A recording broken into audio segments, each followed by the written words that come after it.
اللہ تعالیٰ کی معرفت انسان کی ذہنی، عقلی، روحانی اور جسمانی نشوونما کے لیے سب سے زیادہ ضرورت ہے۔ انفیکٹ اللہ کا بندہ تو ہر وقت انتظار کر رہا ہوتا ہے کب مجھے نئی آیت ملے، کوئی نیا پیغام ملے، کوئی حدیث میں کوئی ایسے موتی ملے جس سے میری روح اپنے مالک سے، اس مقصود سے، اس معبود سے جڑ جائے جس سے ملنے کے لیے، جس کا قرب حاصل کرنے کے لیے ہی میرا وجود ہے، چاہے دنیا میں ہو یا آخرت۔ ایسی ہی ایک حدیث جسے حدیث قدسی کہتے ہیں، اس میں آپ صلی اللہ علیہ وسلم نے اللہ کا ایک کلام سنایا جس میں اللہ اپنے بندوں سے مخاطب ہو کر کہتے ہیں، یا عبادی، اے میرے بندو، انی حرمت الظلم علی نفسی، میں کسی پر ظلم نہیں کرتا اور میں نے اس کو اپنے اوپر حرام کیا ہے۔ میں تو رحم کرتا ہوں، ہر انسان پر، ہر مخلوق پر رحم کرتا ہوں۔ وجعلتہ بینکم محرما، اور میں تمہارے بیچ میں بھی چاہتا ہوں اور حکم دیتا ہوں کہ ظلم مت کرنا، زیادتی مت کرنا، اسے حرام سمجھنا۔ فلا تظالموا،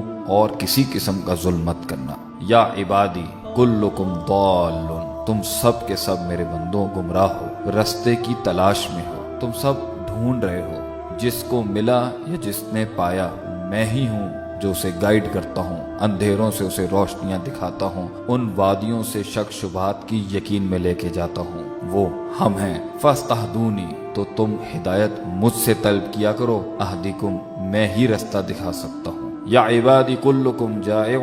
اے میرے بندوں تم سب بھوکے ہو، اور اس بھوک کو الا من اطعمتہ، صرف میں ختم کر سکتا ہوں، میں رزق دیتا ہوں، میں کھانے دیتا ہوں۔ فاستطعمونی، تو مجھ سے مانگا کرو اپنا رزق اور کھانا پینا، اطعمکم، میں ہی تمہیں دوں گا وہ، اور ہم دے دیا کرتے ہیں لوگوں کو۔ یا عبادی کلکم عار، اے میرے بندوں تم سب بے لباس ہو، برہنہ ہو، الا من کسوتہ، ماں سوائے جس کو ہم لباس پہنا دیں۔ فاستقسونی، تو مجھ سے لباس مانگا کرو، اقسوکم، ہم تمہیں لباس بھی دیں گے۔ یا عبادی انکم تخطئون باللیل والنہار، اور اللہ فرماتے ہیں تم صبح شام گناہ کرتے ہو، رات اور دن گناہ کرتے ہو۔ وَأَنَا أَغْفِرُ الذُّنُوبَ جَمِيعًا، اور ہم تمہارے سارے کے سارے گناہ معاف کرتے رہتے ہیں۔ فَاسْتَغْفِرُونِي، تو کس سے مانگنا؟ ہم سے مانگنا اپنی معافی، ہم سے بخشوانا اپنے آپ کو۔ اللہ ہی ہے جو انسان کو معاف کر سکتا ہے اور بخش سکتا ہے۔ اغفر لکم، ہم تمہیں معاف کر دیں گے۔ یا عبادی انکم لن تبلغوا ضری، اے میرے بندوں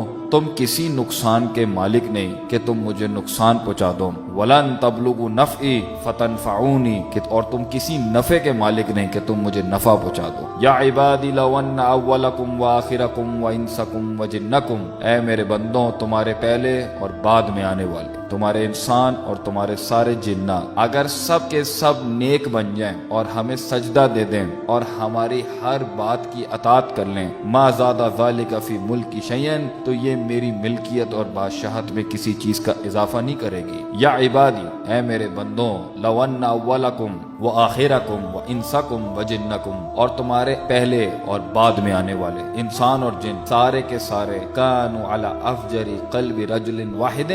سب کے سب اگر فاجر، فاسق اور اللہ کی نافرمانی کرنے والے بن جائیں، ما نقص ذالک من ملکی شیئا، یہ ہماری ملکیت اور بادشاہت میں سے ذرہ بھی کم نہیں کر سکتی۔ یا عبادی لو ان اولکم وآخرکم وانسکم وجنکم، اگر تمہارے پہلے اور آخر میں آنے والے انسان اور سارے جنات، مرد اور عورت، بچے بوڑھے، سب پوری انسانیت اور جنوں سے مل کے ایک صف میں کھڑے ہو جائیں اور اس کے بعد ہم سے سوال کریں، قاموا فی صعید واحد، ایک صف میں سب کھڑے ہو جائیں اور ہم سے سوال کریں، آرزو کریں، فَأَعْطَيْتُ كُلَّ إِنسَانٍ مَسَأَلَتَهُ، اور ہم ہر انسان کو وہ دے دیں جس کا وہ ہم سے سوال کرتا ہے، مَا نَقَصَ ذَلِكَ مِمَّا عِندِي، یہ ہماری سلطنت میں، ہماری بادشاہت میں، ہمارے خزانوں میں اتنا بھی کم نہیں کرے گا، ما سوائے إِلَّا كَمَا يَنْقُصُ الْمِخْيَطُ إِذَا أُدْخِلَ الْبَحْرَ، جیسے کہ سوئی پانی میں ڈالی جائے اور جب نکالی جائے جو سوئی لے کے آئے گی یہ بھی زیادہ ہوگا،